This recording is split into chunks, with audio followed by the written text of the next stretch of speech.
Welcome back to Empowered Youth Finances, brought to you by Youth Empowered Botswana. I am with Dr. Manatsha, and we're looking at land as wealth.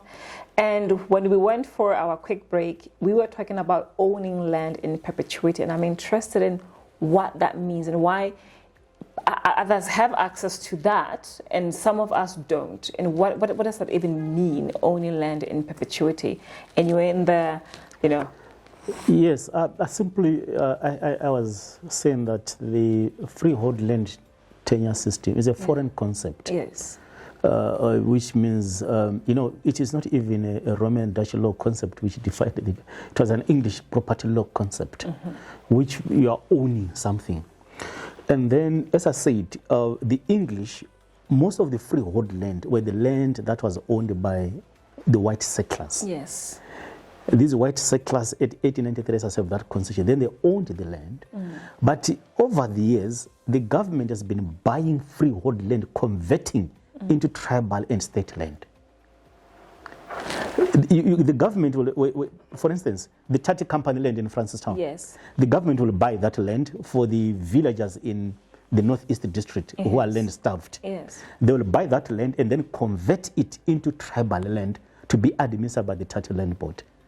So, okay, in my understanding, freehold land seems to be valuable, or at least valued more than tribal land. Yes, of course. What is the rationale of taking something that's valued at a high price and devaluing it into something that's into a regime of a lower value? Yeah, but because you see, when you talk about land ownership in terms of grass, communal land, grazing pastures, those are communal owned.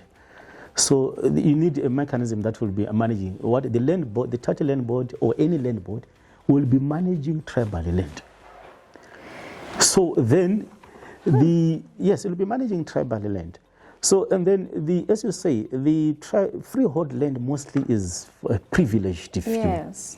Because you can use it empty plot. You can use an empty plot as a collateral in bank. Yes. But you cannot use empty plot under tribal land as collateral because it is not allowed. Because the Tribal Land Act is very clear that you cannot sell land. You can only sell developments in the land. Yes. Because you don't own the land. You own only user rights to the land. You do not own the land. No, you don't. Tribal land, you don't own the land. You don't own the land. No, you are having user rights to that land. So now to empower your land to get to a position where you have to develop it. You have to develop it. You have to develop the land. And then if you want to own it, you have to title deed it. You have to title deed it. But even with the title deed, the government can still touch your land. The government can touch any land in the country. For whatever reasons stipulated in the Constitution. For the reasons, for the conditions stipulated in Section 8 of the Constitution. One of them is land settlement, one of them is mineral resources, one of them is collateral, one of them issues of health, whatever it is. Yes. And then, as I said, the Acquisition of Property Act of 1985. Also, it had happened when the government almost, it is not even compelled to compensate. It can compensate reasonable compensation. There are conditions there in the Constitution. So, speaking of compensation, so it means, this is what it means. It means the land that government bought at market value, I guess, market price, from freeholders, and then turning it into tribal land and giving it to you at zero pula. When they come back now and need it for whatever reason, as stipulated, if it is freehold, they will pay a higher amount. Yes. If it is tribal, they will look for reasonable price. In both cases, they can look for reasonable. If the government can demonstrate the public interest, the public good, they can then reach a compromise. And in most cases, they've paid. Yeah. But to some extent, the government can do that without paying. But what has happened now? The new Tribal Land Act has said that any land that is going to be repossessed, even if it's tribal, the government should or must pay at market rate. That's what is there in the new. In the new. Yes. Whether Botswana know it or not, I don't know. But what I'm saying, you have the right actually to demand the market rate, your valuer, and etc., etc. Remember, in the repealed Tribal Land Act, Section 33 AB, it was very clear that the government can just give reasonable, compensation. Yes. And they can also give you another land if it is there. Yeah. But now they say no, they will have to use market rate. That was what is in the new Tribal Land Act. And I guess that is also a good step toward recognizing the wealth in land, whether it's tribal, whether it's freehold, but particularly for tribal land.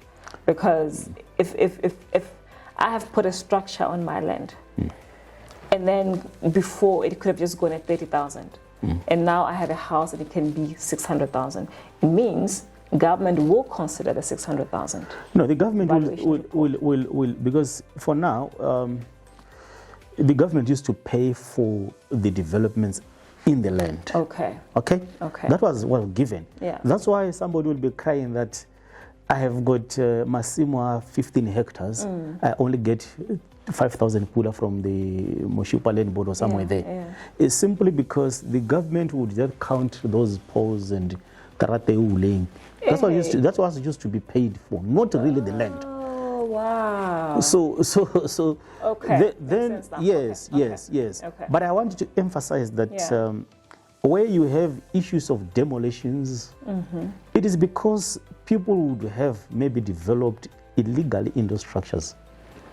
If you develop illegal in those structures, I think it's Section 39 or so of the previous act, and also it is in this new act also, that there are instances where the government will be forced to demolish. But also the demolition is borne by the fact that it takes so many years for people to be allocated land. Yes. And the other issue that also causes this is that people still believe that the chiefs can give them land. The chiefs have no power whatsoever to allocate any land. I've heard people in adjacent areas, in the peri-urban areas, in the Mahodistan area, that no, kibele ke khosi, kibele ke ma. So then they start, yes, yeah, but anymore. Any land that can be recognized is before 1970. Yeah. So that's when that will be recognized. But for now, if you say khosi really without a certificate, that is illegal. And people should really desist from doing that because whether we like our mahosi or as slow as the law says this, then you have no leg to stand on. And then you will have even to lose. In the 1990s, the Cabo Commission, I think you have the Cabo Commission in the 1990s, yes, where many people had to develop lands, and then luckily most of them were asked to pay compensation. Some of them who had paid and without developing, they lost everything. Yeah. So, but it's because of these instances where people still believe that the chiefs can allocate land. But I do understand that even in the constitutional review, which was going on in the country, people still wanted the chiefs to be back into the land boards because they are fed up with what they see as mismanagement, corruption in the land boards. Yeah. But still, to me, going back to the chiefs is not really a solution. It's not an ideal solution. What you need to do is to properly democratize the land boards. Okay. Capacitate the land boards, democratize them, put people who are really supposed to be there so that they can do what they are supposed to be doing. Okay. So I think to me that is the best approach, not going back to... The chiefs will always play a very key role, more especially that if you look at some of the cases where Botswana, Kotla, and what. So there are always those issues that the chieftains or Bohosi or the elders the land boards will also rely on them. Play a huge role. Yes. Okay. Before we wrap it up, and we'll come back for the wrap up, I'd like us to really look into, in closing, I'll give you a chance to really stipulate what democratizing the process via land allocation looks like, and then wrap it up with, now to the young people, in the value that they need to extract from land, whatever land that they have, particularly with tribal land, what information they need to equip themselves with, and use that information to empower themselves in using the land that their parents have, the land that they will get allocated to, and then any other advice that you can give to the young people. So we'll be right back.